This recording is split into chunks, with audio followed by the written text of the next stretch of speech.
வணக்கம். Welcome to break time. 50 வருஷமா சினிமாவில் ஒரு தனக்கான இடத்தை யாராலும் அசைக்க முடியாத ஒரு சக்தியாக, திரைத்துறைக்கு ஒரு வருமானத்தை கொடுத்து கொண்டிருக்கும் ஒரு மந்திர சக்தியாக இன்னமும் விளங்கிட்டு இருக்காரு. அதுக்காக அவருக்கு ஒரு மிகப்பெரிய பாராட்டுகளையும் வாழ்த்துக்களையும் தெரிவித்துக்கலாம். கூலி படம் ரிலீஸ் ஆகிருக்கு. அந்த படம் எப்படி இருக்குன்னு இப்போ இந்த விமர்சனத்தில் பார்ப்போம். படத்தில் எடுத்த உடனே விசாகப்பட்டினத்தில் ஒரு துறைமுகம் காமிக்கிறாங்க. அதில் வேலை பார்க்குற கூலி தொழிலாளர்களை வச்சு ஒரு இன்டர்நேஷ்னல் லெவலில் சட்டவிரோதமாக ஒரு பிஸ்னஸ் பண்ணிட்டு வராங்க. அது யாருன்னா மெயின் வில்லன் சைமன் நாகார்ஜுனா. அவருக்கு விசுவாசமான ஒரு அடியாள் தயாளுங்கிற கேரக்டர். சோபின் சாகிர் மலையாளத்துலேருந்து வந்திருக்க ஒரு சிறந்த அவர் தான் அந்த மொத்த ஹார்பரையும் கண்ட்ரோலில் வச்சுருக்காரு. அப்படி வேலை செஞ்சுட்டு இருக்கும்போது சைமன் அவருக்கு அந்த ஹார்பரில் ஒரு வேலை செய்யறதுக்காக சத்யராஜ் ராஜசேகர் அப்படிங்கிறவர் சயின்டிஸ்ட். ஆக்சுவலாக அவரை கொலை பண்ணிடுறாங்க. அவர் நம்ம தலைவரோட க்ளோஸ் ஃப்ரெண்டு. இதில் ஹீரோ மேன்ஷன் நடத்திட்டு வர்றாரு. தலைவர் பேர் தேவாங்கிற கேரக்டர். அவருக்கு நம்ம நண்பரை கொன்னது தெரிஞ்சதும் அவரை பார்க்க வராரு.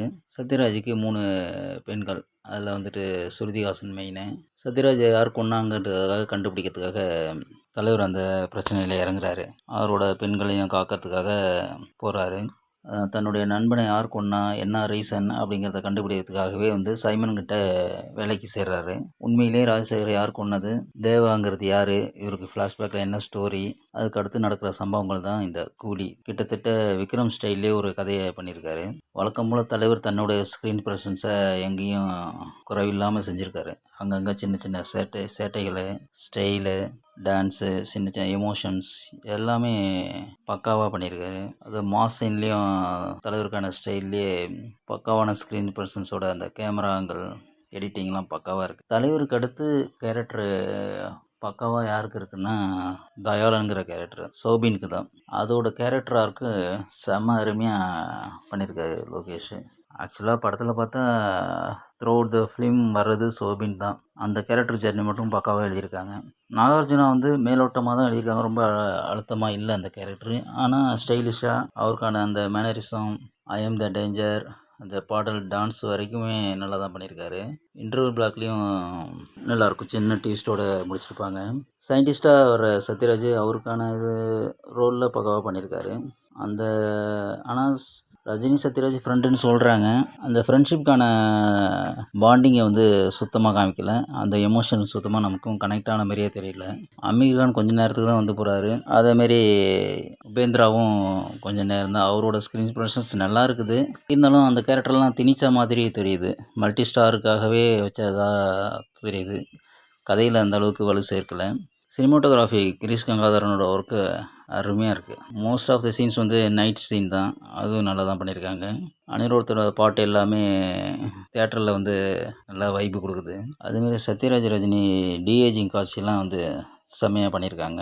ஆனால் இதுவே பிற்காலத்தில் ஆபத்தாக முடியும்னு நினைக்கிறேன். இந்த ஏஐ டெக்னாலஜி வச்சு எல்லாமே பண்ணிட்டு இருந்தால் நாளைக்கு எந்த ஒரு ஆக்டரோட இதுவும் தேவைப்படாது. டிமாண்டும் பண்ண முடியாது. நான் தான் நடிக்கிறேன்னு சொல்ல முடியாது. நீ இல்லைன்னா போய் நான் ஏஐ வச்சு எடுத்துக்கிறேன் அப்படிங்கிற மாதிரியும் போயிடும்.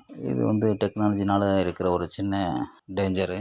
ஃபஸ்ட் ஆஃப் இந்த நான்லைனியரில் சொல்லும்போது சின்ன குழப்பங்கள் இருந்துகிட்ருக்கு. ஒரு விறுவிறுப்பாக தான் போகுது ஓவராலாக படம்.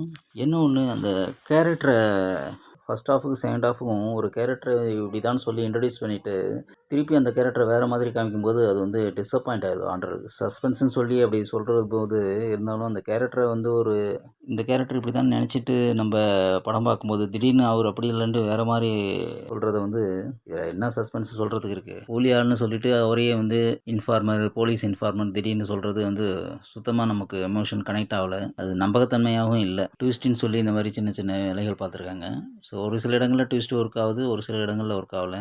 ஏகப்பட்ட வில்லன்கள் இருந்தாலுமே ரஜினிகாந்துக்கு சவால் தர்ற மாதிரி ஸ்ட்ராங்கான ஒரு கிளாஷ் ஒர்க் ஆகலை இதில். அதுமாரி அந்த ஃபஸ்ட் ஹாஃப்லேயே கிட்டத்தட்ட கெஸ் பண்ணது தான் செகண்ட் ஹாஃபில் நடக்குது. அது ஸ்க்ரீன் பிளேயில் ஏகப்பட்ட லாஜிக்கும் உட்காருது. அமீர் கான் கேரக்டர்லாம் கொடுத்த பில்டப்புக்கு கடைசியில் சப்புன்னு தான் முடியுது. ஒரே நல்ல விஷயம் அமீர் கானை வச்சு ஒரு ஃபைட்டு அதுக்கு ஒரு 10 நிமிஷம் போட்டது இல்லாமல் டயலாக்கோடய முடிச்சிருக்காங்க. செகண்ட் ஹாஃபில் பாதி வந்து அன்பறிவு வேலை தான், ஆக்ஷன் சீக்வன்ஸ் தான் ஒர்க் அவுட் ஆகிருக்குது. ஓவர் பில்டப்பு என்றைக்கும் உடம்புக்கு ஆகாதுங்கிறது இந்த படமும் ஒரு உதாரணம். தக் லைஃப்லேயே புரிஞ்சிருக்கணும். இதை விட்டுட்டு 100 பாஷாவுக்கு சமம் அப்படி இப்படின்னு சொல்கிறதெல்லாம் அப்போயே கொஞ்சம் வயிற்ற கலக்குச்சு. சொன்ன மாதிரியே தான் இருக்குது. ஆடியோ லான்ச்சில் தலைவர் எதுவும் பெருசாக வாய் விடல.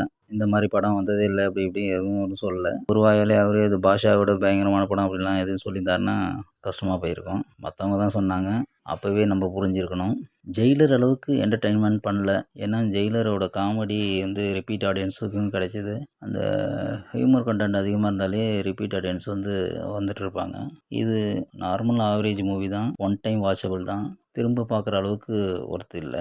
ஒரு டைம் பார்க்கும்போது போர் அடிக்காமல் போகுது. செகண்ட் ஹாஃபும் ரொம்ப லேகு, ஆக்ஷன் சீக்வன்ஸ் அதிகமாக இருக்குது, கொஞ்சம் டயர்டாகுது நம்மளை. உங்களுக்கு இந்த சேனல் பிடிச்சிருந்தா மறக்காமல் லைக் பண்ணுங்கள், கமெண்ட் பண்ணுங்கள், ஷேர் பண்ணுங்கள், சப்ஸ்கிரைப் பண்ணுங்கள். தேங்க்ஸ்.